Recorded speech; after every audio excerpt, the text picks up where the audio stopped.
All right, we have the unique pleasure, under unfortunate circumstances, but a unique pleasure nonetheless, in helping us, maybe even therapeutically, react to the tragic and horrific story of not only just Kobe Bryant, but 8 others who lost their lives tragically yesterday in a helicopter crash out there in California. And when thinking of, hey, who are we going to reach out to that we can tap into unique insight? George Karl was a name right at the top of the list. And I know you joined Sandy a little more than an hour ago. We typically don't double dip with guests, but this is a unique situation, Coach. And first of all, thank you for being here and being gracious with your time. I want to start with just you getting the news and how it affected you personally. Well, I can. I'm having trouble with words. Some reason it hit me hard. And then when I found out it was his daughter was with him, I have a 15-year-old daughter. I take her to soccer games and basketball camps, and I can't even imagine being in that situation. And then I admire Kobe for not necessarily, I think he's one of the top 7 talents ever to play the game. You can argue all you want, LeBron, Michael, I think you have to throw Bird and Magic in there. In my ear, probably Russell and Chamberlain. But I loved how he evolved and persevered through his difficulties at times. And I thought the times I was with him, I was really impressed with his confidence, but not arrogance. He just was a confident dude. And he wasn't afraid or fearful of any challenge in the game of basketball. And he proved himself right more often than wrong. And then, he had an intelligence to be special in what he did. I saw his workouts a couple times. My son played with him for a year, and my son told me about, his dedication to detail and how 8 out of 10 wasn't good enough. Right. 8 out of 10 wasn't good enough. And he told me those stories, and last summer, my son and I went out and spent a week with Phil Jackson and had a lot of Kobe stories about, again, his demand of excellence. He was not easy to play with. I hear now LeBron's not easy to play with. I hear Peyton Manning was not easy to play with. But all of them, and Michael probably wasn't easy to play with. But we're talking about guys. The reason it's not easy to play is their demand to be a champion. And I've had that desire in my life, I've had a lot of success, but I've never gotten to the top of the mountain. And I admire those guys that handle it with class. And then having them taken away from the game is, the only way I can say to me, and Kobe and I weren't close, but we had conversations. I coached him in 4 All-Star games. He beat me, I think, in 5 playoff series. And we've had our moments in those situations. But his demand of excellence and his classy way even continued afterwards, winning an Academy Award within 2 years. Yeah. His commitment, I brought up the subject with Sandy. I want to repeat it. I think the thing the rape situation happened in Colorado, I think he has a desire to serve and help women's causes. I know he's very involved with the WNBA. Yeah.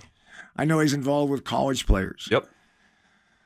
Jerry West and Mitch Kupchak are good friends, and they've told me a lot of stories about how intense he was and how demanding he was on players. But, it seems like we've gotten soft a little bit, that demanding something out of a player is not supposed to be respected. The truth of the matter is, if you're going to win a championship, it has to be a part of the process. So, I can ramble on a lot, but I'm just having difficulty with it. I mean, the difficulty of the process of figuring it out. And the haunting thing to me is that 13-year-old girl. Yeah. Couple of them, two 13-year-olds in that helicopter crash. Really, really sad. Talk about, obviously, like you said, you competed against him and you had a game plan for Kobe Bryant and going up against him. What was that like, and how much attention did you have to pay to just that one guy? Well, anytime you played him, I mean, early in his career, he had Shaq. And so Shaq, in my opinion, actually was probably more of a priority than Kobe. Then once Shaq left, Kobe became the priority of the game plan. The thing about Kobe, you wanted him to be, he's a lot like LeBron and a lot like Michael. You want to have his game be inefficient. You're not going to stop him. You're not going to stop his performance. You're just going to hope you cover him well enough that when he takes 25 shots, he's going to make 10 instead of 17. And his power of, he had a great ability of all of a sudden turning it on. The explosiveness of scoring 15 points in 7 minutes. Just taking a 3-point game and making it a 15-point game. And the thing that people don't realize, that he had a defensive dimension to his game, as did Michael. And LeBron has it too a little bit, not lately, but they all had a way, if they weren't polished offensively in a game, they would win a game with their defense. I admire him because I don't remember what Olympic game it was, but he took the Olympic team when Spain was playing really well. Yes. And they won the gold medal because of his defensive performance in the semifinals and the finals. And no one ever really talked about that. But, here you have a bunch of egos and who wants to share the spotlight in the Olympics. And Kobe says, I'll take the defensive assignment and defensive responsibility. From a skill standpoint, you're not going to see many players more skillful than him. People don't understand he scored a lot of points in this league without the three-point shot. He was not a three-point shooter. Towards the end of his career, he threw up a lot of shots. But in most of his career, and I tried to explain over my career, is scoring points in the NBA, and I said this about Carmelo. Carmelo makes it look easy, and it's not easy. It is not easy to score points against coaches who are game planning on how to double team you, how to take the ball out of your hand, how to deny you ball, how to beat you up, who's going, we have so many different ideas. And after 10 years, and guys like Nash and Stockton and Malone, all the great ones, whatever you threw at them, they had the answer. It might help you for 3 or 4 possessions, but then you better be able to adapt and be versatile in your decisions and choices. George Karl live in studio. You're talking about the scoring of Kobe.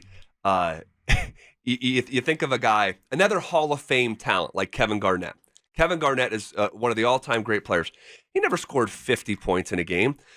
Kobe scored 50 24 different times. He scored 40 121 times. He had 40 on every single NBA team that there is, but I liked how you differentiated. The thing that doesn't get spoken enough about Kobe is 12 times he was on the all-defensive team, 9 different times, almost a decade, first team all-defense. And I think back to the Game 7 against the Celtics. It was the second time that Kobe had gone up against those big 3 Celtics, and he struggled so bad from the field. He was like 6 for 24. But he goes out and grabs 15 rebounds as a guard, game high. Just refused it, just whatever it took. And it was that mindset that I guess he sort of framed like Mamba mindset. But I just think it's interesting, and you can speak to this, that like all these guys to whatever degree in the NBA, they've all been great high school players, great college players, at some point have been the alpha. But there's this one guy who sticks all the way out, even to like that like Olympic team where there was just a group of alphas, that Redeem team, or maybe even the 2012 Olympic team. There's a group of alphas, but they all acknowledge that there's like one guy who's different. Well, I recall there's been 4 players I've seen play in high school that I knew were going to be great players. Kevin Garnett, Tracy McGrady, LeBron, and Kobe. And Kobe was advanced for a high school player. LeBron wasn't advanced. He was just raw, 240, 50 pounds that could run and jump and be a tight end playing basketball. And Tracy McGrady was, Kevin Garnett was tall and just committed. His intensity was there. But the thing about Kobe, there was a finesse to his game. There was a style to his game. There was a flow and rhythm to his game that very few great scorers have, and the demand of winning is it's out there for him. I mean, I'm eloquence to this feeling is it's just even when I start talking, I think about my son. And Sure. A couple weeks ago, I was down in the Laker facility, and I saw LeBron, I saw all the guys, and I saw my son, and Kobe wasn't there. But, it's for me, over my years, the two teams you don't like is Boston early and the Lakers late. Yeah. And through my a couple decades of playing in the NBA, is the Celtics kicked my butt when I was in Cleveland and the East Coast, and the Lakers kicked my butt in the West Coast. So I tell my son all the time, I don't want to go in that facility every day. Can we go someplace else and have meetings? I don't want to go. But there's an admiration that goes with that, and I'm kind of lost for words. You better ask me some questions. Maybe I'll come up. Yeah, well, George, we're visiting with George Karl here. Thank you again for stopping by in studio. When I think of Kobe, I think the thing that stands out, like y'all talking about, he wasn't just an offensive guy. He wasn't just a three-point shooter or a mid-range shooter. I mean, he could do it all, but also on the defensive side. And what that tells me is that guy's a competitor. Like, he loves to compete. And, he didn't back down from anybody, didn't care who you were. He just wanted to compete night in and night out. And you could tell it hurt him so much when he didn't succeed or he lost. And I think that's, something I look at and I look at him and I say, you know what, that guy's a competitor. He's going to fight you every possession. And, you said the Olympic story where you said, okay, you're playing Spain going up again. I'm going to take the hardest defensive challenge this game because he loved to compete. And I think in today's game, that's lost to a certain degree, maybe with younger kids. But you look at a guy like Westbrook.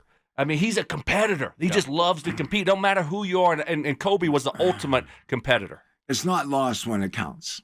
You can't win a championship without competing. And let me tell you a story that is one of my favorite series here was the 7-game series we lost to L.A. When we traded Melo in that next year. And we were down 3-1. And we go down. I'm sorry, we're down 3-1. We go down to L.A.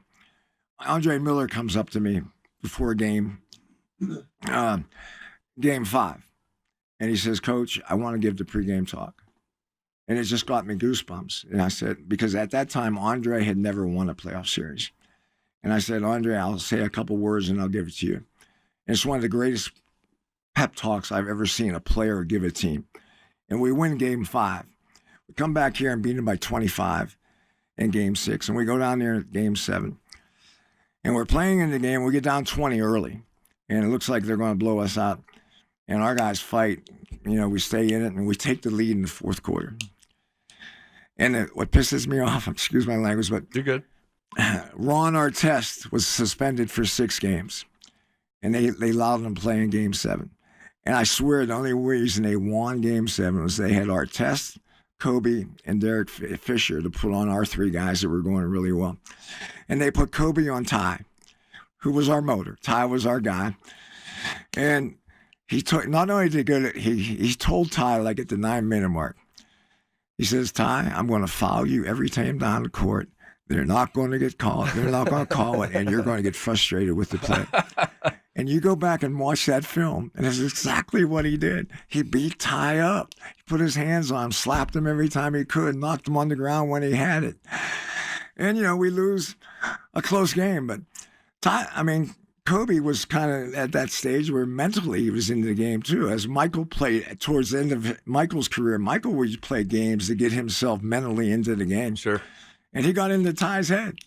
And, I'm not sure we would have won one way there, but we had 3 guys going. And they had 3 defenders, but if they didn't have Artest, they didn't have 3 defenders. I thought maybe we could have figured out winning it. But that was one of my favorite series against him. He was known, Kobe was, to truly bumping his gums out there. I mean, he was not one of these silent assassins. He'd let you know about it. I don't know how many matchups you had with Kobe over the course of your career with different teams. Did he ever bark at you? No, I actually thought he was very respectful. He usually always some way acknowledged before the game or at halftime. He'd come by and say, "Coach, hope you're doing well." Yeah. He was very professional in that way. I never heard him yapping like a Gary Payton or Reggie Miller or some of the trash talkers consistently jabbering. But you could tell when the game was on the line, there was no nonsense going to be tolerated out here. There's going to be no unprofessional. We're not going to be the team that's going to break. It's going to be them that's going to break. And he might have been mean about it. I saw him at times go after some of his players. Yeah. From the standpoint of no. But I love your comparison of a competitor because he's all great players in the NBA that I fall in love with have that above the line competitive nature. And the one guy in the NBA that I think has that now is Giannis. I think Giannis is at age 25, 26. You can see in his eyes when he plays, even when he doesn't play well, he's playing for a purpose. He's playing for only one purpose, and that's a championship. And Kobe, Kobe had that too. And that's a guy that Kobe has mentored here over the last couple of years as we've come to know him, challenging Giannis to be the MVP of the league this time last year, and then Giannis goes out and does it. He mentored Kawhi, Paul George. That's the other cool thing that I don't know how much Michael did of this, and I just don't know. True ignorance because I don't know. But I know Kobe knew how he was looked at and was willing to pay it forward with guys and be willing to just be accessible. And I thought that was pretty cool. I think that's what I like. I think after his career, he's done that a lot. I don't know how much. I don't think he did much during his career, but he has become a mentor. Yeah. To some of the young stars in our game, and I think a lot of it's because he's a competitor. I'm falling back on your line of,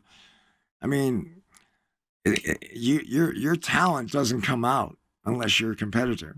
If you think you're going to play smooth and cute and cool, you're going to get beat. Yeah. You'll win games, you'll look good, and you'll make a lot of money.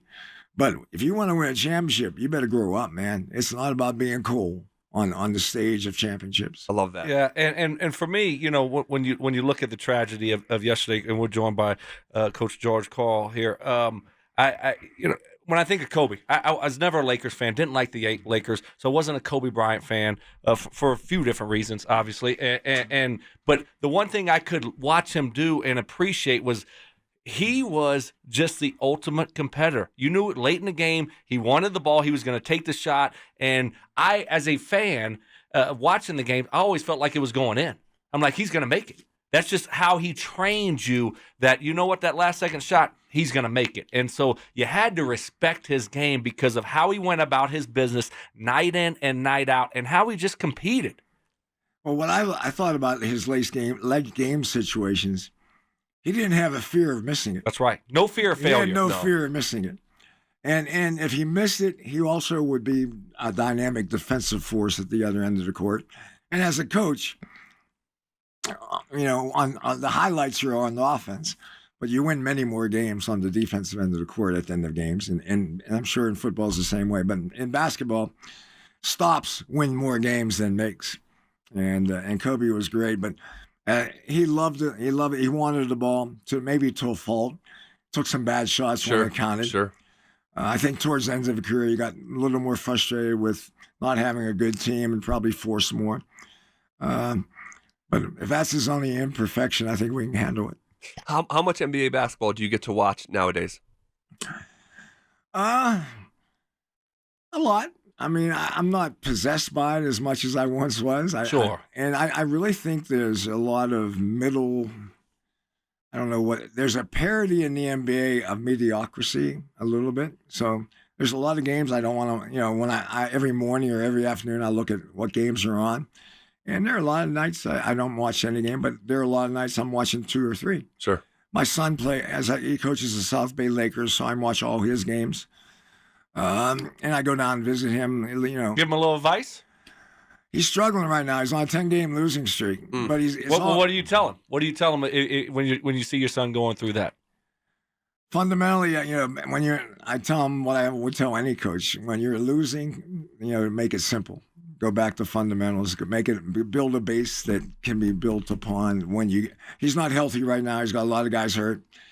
He's got some G League BS going on. Sure. With some of the younger players. That league can have a lot of it. Yeah, and the truth of the matter is, the G League now has become a minor league, and there are some teams in the minor league, and there's certain stretches of the season that it's not about winning. It's about playing a guy and seeing what he's going to become. Right.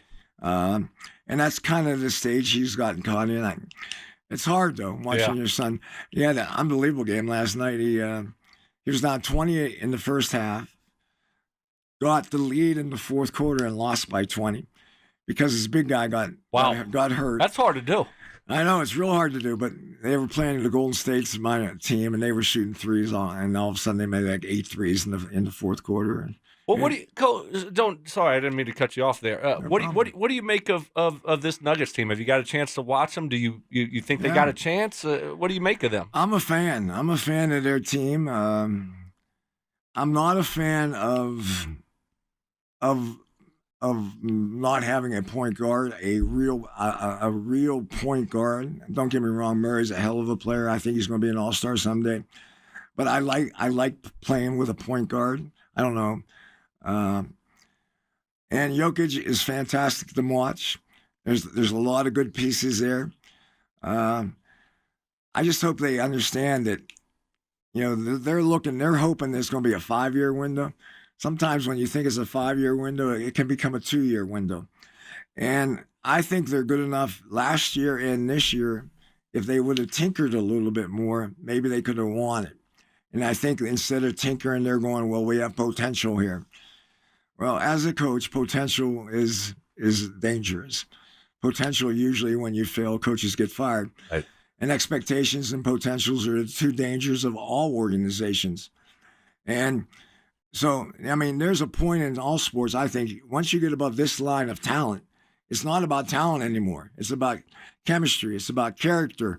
It's about discipline. It's about leadership. It's about the intangibles of the game when you get into the playoffs. And I think they got there last year. And I just hope they don't. Sometimes the way they philosophize, it seems like they're not understanding that when you have opportunity, you got to seize it.